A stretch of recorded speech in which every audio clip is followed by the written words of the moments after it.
किसी ने कहा है कि लोग ये भूल जाएंगे कि आपने क्या कहा था, लोग ये भी भूल जाएंगे कि आपने क्या किया था, लेकिन लोग ये कभी नहीं भूलेंगे कि आपने उन्हें क्या फील कराया था। तो फ्रेंड्स, मेरा आज का टॉपिक है पीपल्स स्किल। तो इस बारे में आपको बताने से पहले मैं आप सबसे एक रिक्वेस्ट करना चाहता हूं कि अगर आपने हमारा चैनल अभी तक सब्सक्राइब नहीं किया है तो प्लीज अभी सब्सक्राइब का बटन दबाएं और साथ ही नीचे लगे बेल आइकन को भी दबाएं ताकि आपको हमारी वीडियोस और हमारे ये मोटिवेशनल स्पीचेस लगातार मिलती रहें और इसका नोटिफिकेशन भी मिलता रहे। Thank you. ऐसा माना जाता है कि जो काम ऑर्डर देकर, लड़कर, गुस्सा करके नहीं कराया जा सकता, वही काम प्यार से कराया जा सकता है।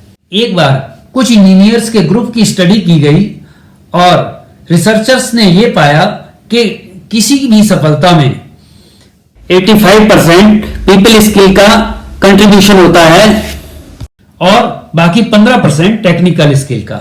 हम सब जानते हैं कि बहुत सारे जीनियस जिन्हें लोगों के साथ रिलेट करना नहीं आता, वह सोशल लाइफ में मिसफिट हो जाते हैं।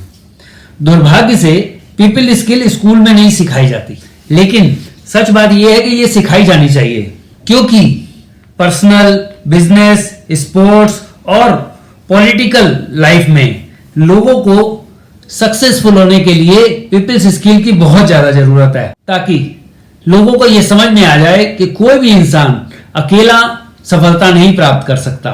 उसको सफलता प्राप्त करने के लिए किसी ना किसी पर्सन की, कुछ लोगों की जरूरत होती है और लोग आपसे तभी रिलेट करेंगे और आपकी मनमर्जी का काम तभी करेंगे जब आप उनसे अच्छे तरीके से बात करेंगे और अपनी पीपल्स स्किल को उनके साथ इस्तेमाल करेंगे, तभी आपको इसका फायदा हो सकता है। और पीपल स्किल की जो मेन की है वो है रिलेशनशिप। अगर हम रिलेशनशिप को बनाते हैं तो हमारी सफलता करीब आ जाती है।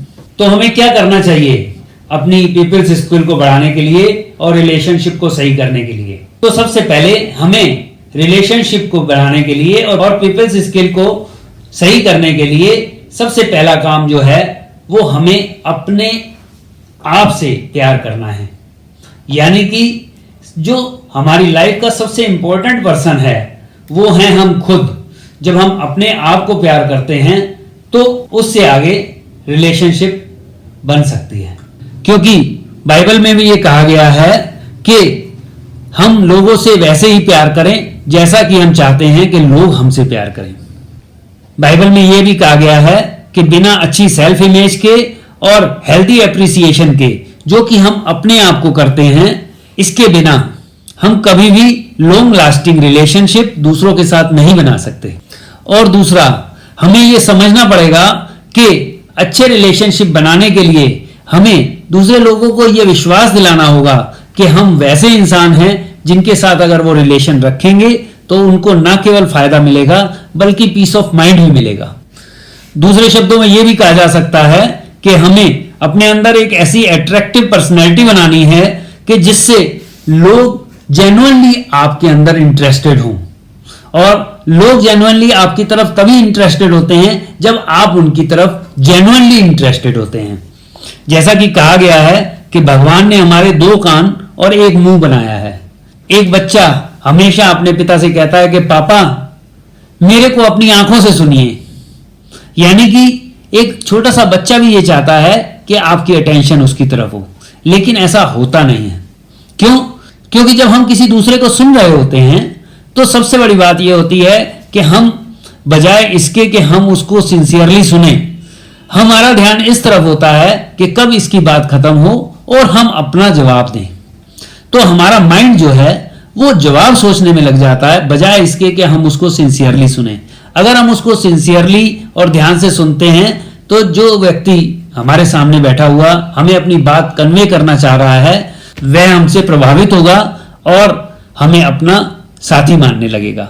और जब हमारे लोग हमें अपना साथी मानने लगते हैं तब हमारे रिलेशनशिप बिल्ड होते हैं। एक और जरूरी बात, आपको ऐसा इंसान बनना है जिस पे लोग रिलाई कर सकें।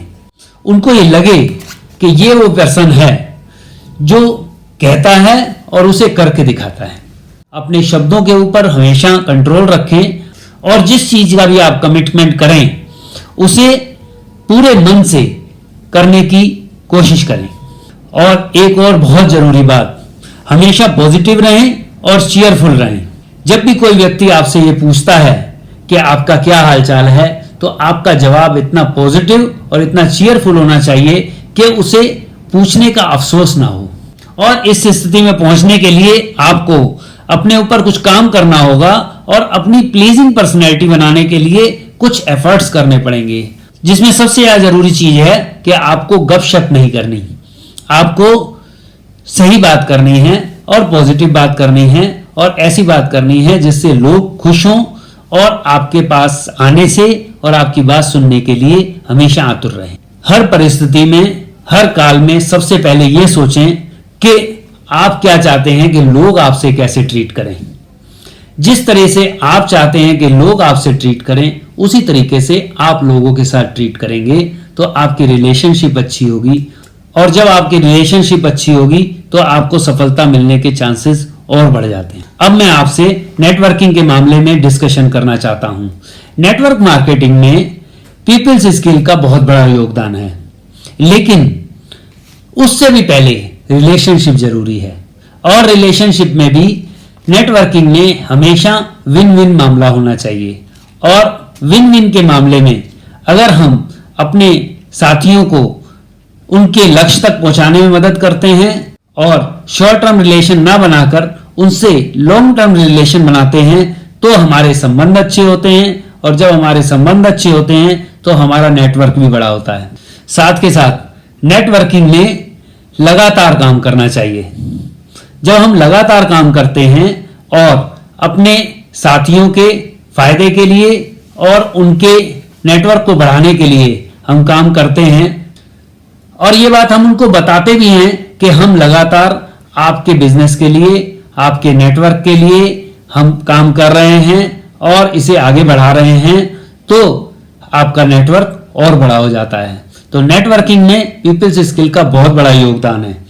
जॉर्ज इलियट ने एक बार कहा था, it is easy to say how much we love new friends and what we think of them, but words can never trace out all the fibres that knit us to the old. तो friend, ये कहना बड़ा आसान है कि हम एक अच्छी रिलेशनशिप बना रहे हैं। जब तक हम अपने रिलेशंस के धागों को अच्छे तरीके से, प्यार से उनको नहीं भूनते, तब तक हमारे रिलेशन अच्छे नहीं होते। यहां पर मैं ये एक और उदाहरण देना चाहूंगा कि श्री राम जी ने जब लंका पर चढ़ाई की थी और सीता मां को वापस लेने के लिए गए थे, तो उस समय उन्होंने एक नेटवर्क ही क्रिएट किया था और सारे वानरों को इकट्ठा करके लंका पर चढ़ाई की थी। और ये उस नेटवर्क का ही प्रताप था कि वह लंका पर विजय कर पाए।